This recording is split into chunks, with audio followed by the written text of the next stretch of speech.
Torej, glede na razmeroma dobro poznavanje tudi podrobnosti tega projekta, lahko z vso odgovornostjo zatrdim, da zadnjih 5 let, ko poteka usklajevanje okrog pridobivanja okoljevarstvenega soglasja za zadnjo hidroelektrarno, to je hidroelektrarna Mokrice, pravzaprav ni diskusije okrog vsebine. Ni diskusije okrog tega, s katerimi ukrepi lahko še dodatno izboljšamo varovanje narave, varovanje ribjih vrst, temveč se pogovarjamo samo o tem, ali so neki ukrepi, ki so predvideni že od samega začetka, omilitveni ukrepi ali so izravnalni ukrepi. Skratka, pogovarjamo se o formi, ne pogovarjamo pa se o vsebini. In zaradi tega je steklo mimo in iz Slovenije v Hrvaško ogromna količina vode, brez da je šla čez turbine, brez da je dajala prepotrebno električno energijo iz obnovljivih virov in nenazadnje brez da je dajala tudi prepotrebno financiranje državnega proračuna, ki se financira iz koncesijske dajatve in vodnih povračil, kakor tudi občinskega proračuna. Najpomembneje pa je, da je teh 5 let dobršen del brežiške občine poplavno še vedno izpostavljen. Ljudje lahko imajo sleherno pomlad ali jesen, upam, da se to ne bo zgodilo, vodo v svojih spalnicah in kuhinjah in menim, da je to nedopustno. Zato smo za temi predlogi, ki sem jih že nakazal, včeraj sem jih na tiskovni konferenci tudi predstavil, lahko jih tudi danes podrobneje predstavim, omogočili, da so postopki hitrejši, da so postopki učinkovitejši, da ko pride investitor do države in prosi oziroma zahteva neko dovoljenje, da ga dobi v razumnem času, da mu država zna enoznačno povedati, kakšni so pogoji za investiranje. Ne pa, da investitor pride do ene agencije, mu pove nekaj, pride do drugega zavoda, mu pove diametralno nasprotno stališče in investitor je prepuščen potem usklajevanju med temi državnimi inštitucijami, ki ena proti drugi govorita.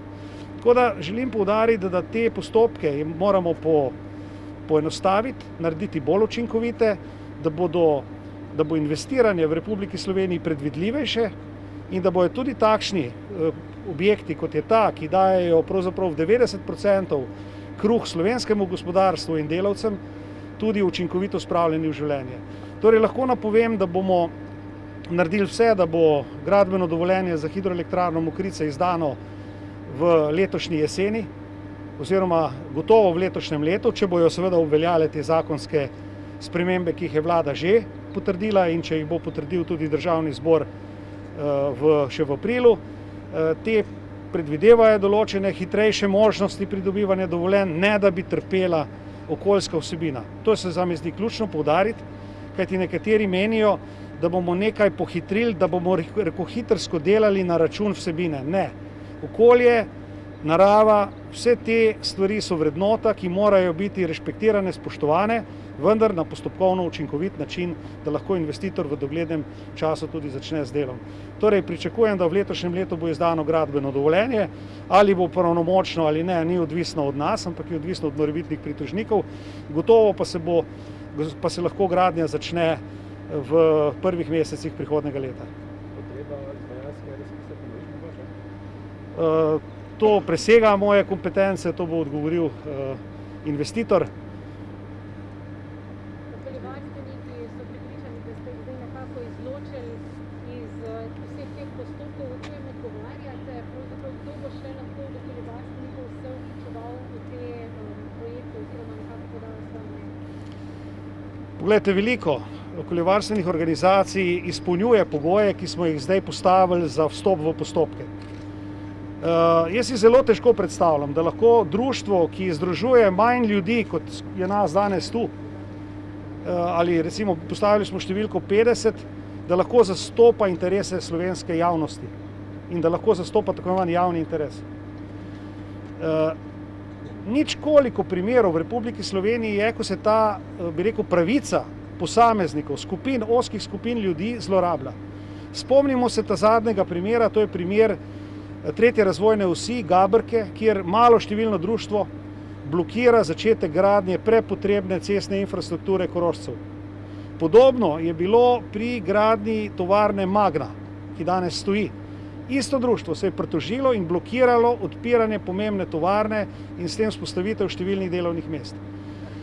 Mi vemo, da je veliko nevladnih organizacij v Republiki Sloveniji, ki zlahka doseže in preseže ta prag.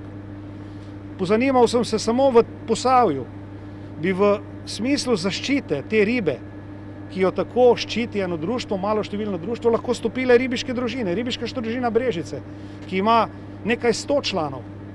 Ribiška družina Sevnica, ki je tudi na tej trasi hidroelektrarn, ki ima približno 200 članov. Vse te ribiške družine verjetno so veliko prej poklicane in izpolnjujejo vse te pogoje, da varujejo interese narave, javnosti v primeru hidroelektrarn na spodnji Savi. Ne, tu se najde nekaj člansko društvo iz drugega dela Slovenije in nam, Posavcem, govori, kaj je za nas tu bolje in kaj je za nas slabo. Veste, to je zloraba tega inštituta in samo to želimo preprečiti. Tako da veliko društev izpolnjuje pogoje za vstop v postopke. Tako da ni res, da onemogočamo civilno družbo in nevladne organizacije, želimo jih samo omejiti na bi rekel, tiste, ki delujejo kredibilno in ki imajo neko maso vzadaj in tiste, ki tega nimajo. Omenili ste še srednjo Savo, če pride do začetka gradnje dovoljenja za graditev, vi boste imeli kdaj srednjo Savo? Kar nekaj predpogojev je za začetek tega projekta. Ključen predpogoj je podpis koncesijske pogodbe, ki še ni podpisan. Vemo, da je koncesija bila podeljena že davno nazaj.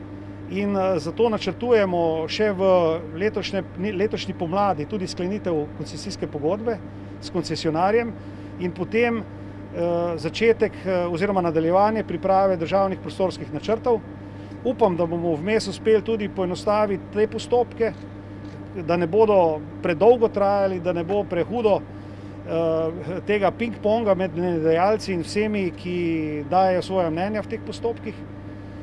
Mimogrede, en člen tega COVID-1 paketa je tudi ta, da morajo mnenjedajalci v postopkih umeščanja v prostor in pridobivanja gradbenih dovoljenj podati jasno mnenje, pravno in vsebinsko utemeljeno mnenje, obrazloženo mnenje in če določeni rešitvi nasprotujejo, tudi predlog, kako pa menijo, da bi se dalo to napraviti. Če bomo imeli taka mnenja mnenjedajalcev, so lahko postopki zelo hitro končani. Če so pa mnenja nejasna, se spreminjajo, se, kako bi rekel, verižijo, ne? Enkrat je mnenje, poleg novo mnenje, spet pred drugo temo, tretje mnenje, tretjo temo, pa ne pridemo nikamor. In to je danes praksa in to želimo preprečiti, da se ponavlja. Torej želim povedati, ne na račun vsebine, ampak na račun neke večje odgovornosti vseh, ki sodelujejo v teh postopkih. Še eno vprašanje za oba ministra, če lahko komentar na razkritje včerajšnji Tarči, kako odgovarjate na te pritiske, ki so bili na Zavod za blagovne rezerve, kako boste vi pa kot ministra dostopala v prihodnje? Poglejte, tudi zame in verjetno za mojega kolega je bilo to, kar je bilo včeraj predstavljeno, presenečenje. Jaz nisem pri tem sodeloval, pričakujem pa, da bomo na vladi tudi spregovorili o teh vprašanjih. Ne na to temo, ker smo danes tukaj res z namenom spodnje Save. Rad bi poudaril to, kar je gospod Vizjak vodoma že dejal. Glejte, ta trenutek imamo pripravljenih več kot 10 projektov, infrastrukturnih velikih projektov, ki so ready to go. In jaz izpostavljam tudi interes države, državni interes pri tem, da se te projekti nadaljujejo, ne pa da leta in leta stojijo. Zaradi zelo majhnih stvari, ker mislim, da tudi upoštevaje okoljevarstvenikov lahko bi te projekte premaknili naprej. Ne pa da projekti stojijo in če kdaj, potem ravno zdaj potrebujemo ta investicijski tok, ko se država bo soočala jutri po jutrišnjem, tudi s hudo gospodarsko krizo, po sedaj, ko imamo koronavirus. Torej, ko bomo tudi končali s postopki zajezitve koronavirusa, bo še vedno ostala posledica. In infrastrukturni projekti, velike investicije so tista priložnost, ki lahko pomagajo državi ven iz te krize. Torej, tudi zagon gradbeništva, ki ima velik multiplikator. In tukaj res moramo dobiti pravo ravnovesje, da se postopki in ta državni interes ne ustavlja. Sicer pa pojdite poprašati Belokranjce, ki se v nemogočih razmerah vozijo po zelo slabih cestah, ponovno tudi zaradi tega, ker čakamo v določenih okoljevarstvenih postopkih že več let. Torej, tukaj je potrebno imeti zdravo mejo, zdrav razum in veliko strpnosti, ne pa nagajanje. Lahko na to se minister za konkretno navežete ravno za ta projekt tretja razvojna os, Novo mesto, Bela krajina, pad pozicije tudi že precej časa. S tem projektom se trudim vsak dan, da ga bi premaknili z mrtve točke. Imamo dodeljena evropska sredstva, denar je zagotovljen in projekt, glejte, stoji. In jaz se resnično trudim in prosim tudi tukaj, vem, da z ministrom za okolje in prostor skupaj delamo, ne, da bi ta prvi del tega odseka lahko začeli v doglednem času graditi, da bi dobili vsa okoljevarstvena dovoljenja in da se bi to začelo graditi. Ne. Zdaj, ker Belokranjci imajo resnično, to so nečloveške razmere. Ne moramo govoriti potem o enakem položaju ljudi, ki živijo na podeželju in tako naprej. In logično je, da se potem ljudje izseljujejo iz podeželja, iz Bele krajine, če nimajo niti pogojev normalnih cest. In jaz sem zagovornik tega, da pride tam do gradnje zelo hitro in moj apel je okoljevarstvenikom tudi na tem delu, da naredimo korak naprej, ne pa da kompliciramo in stopicamo na mesto. Če lahko tukaj sem še dodam, verjetno ste mislili ta avtocestni del hitre ceste pri Malinah pa to. Poglejte, no to je tudi ena stvar, ki jo je potrebno podčrtati. Ne. Za ta odsek hitre ceste je bil sprejet državni prostorski načrt. Prostorski načrt je sprejet z uredbo vlade, kar pomeni, da je lokacija in trasa te ceste sestavni del slovenskega pravnega reda. In ni več mesto in možnost oporekati trasi oziroma posegati v to traso, ker to je že za nami. Če bi to vedno in znova počeli, potem bi lahko vsak projekt, ko je že na koncu, blokirali v temeljih, kar je po mojem nedopustno. Mi se lahko zdaj pogovarjamo glede tega odseka hitre ceste o detajlih, o ukrepih za varovanje, ne vem, proti hrupu, proti tem, proti onem, skratka optimizaciji izvedbe te trase, ne pa o sami trasi, kar je že za nami. In če prav razumem, je problem pri tem delu prav v tem, da se del ljudi tam ne strinja s to traso in pravzaprav blokirajo postopek skozi procesne možnosti, ki jih imajo po slovenski zakonodaji, da ta projekt stoji. Jaz menim, da država mora biti tu učinkovita in če se je odločila to cesto zgraditi, da jo zgradi tudi v doglednem času, seveda v kompromisnih rešitvah do okolja, do ljudi, ne pa da podleže blokadi in da ne pride do premika. Zato tudi te rešitve iz COVID-1 paketa naslavljajo to isto problematiko in jo dajo možnosti, da se zgodijo in rešijo v relativno doglednem času. Minister Vizjak, samo še to vprašanje, ta projekt, ki je zelo dobro poznate, 5 let je že pad pozicija po vaši ceni, tudi za direktorja Barbiča vprašanje, koliko neke poslovne škode je nastalo s tem, ko 5 let stvar poklica z Visovskega. Zdaj, gospod Barbič bo verjetno odgovoril glede poslovne škode, čeprav gre v slovenski energetiki za v glavnem pravzaprav 100% državno firmo, kar pomeni, da se dela škoda tudi državi in slehernemu davkoplačevalcu. Lahko pa povem, da se dela tudi velika škoda lokalni skupnosti, pa tudi državi. Jaz sem že prej omenil, da je izpad koncesijske dajatve in vodnih povračil, ampak to ni bistveno. Bistveno je, da so ljudje izpostavljeni poplavam, še vedno. In da država potem plačuje odškodnine za nastale naravne nesreče. V primeru poplav v občini Brežice, to se pravi v okolici Mosteca, Loč, Mihalovcev, ne gre več za naravne nesreče. To je človeška pomanjkljivost, da je do tega prišlo, ker ta projekt bi se lahko že gradil in je bil zblokiran točno zaradi določenih posameznikov, ki ne izhajajo iz te občine, ne izhajajo iz Posavja, in so povzročili, da imamo blokado. To se pravi, če se bo zgodila letos, bog ne daj, da bi se v jeseni ali celo zdaj kakšna poplava, je treba tudi vedeti, kam potrkati, na katera vrata. Barbič, kako je ceno dati toliko te škode, ker poklice že 5 let niso zgrajene?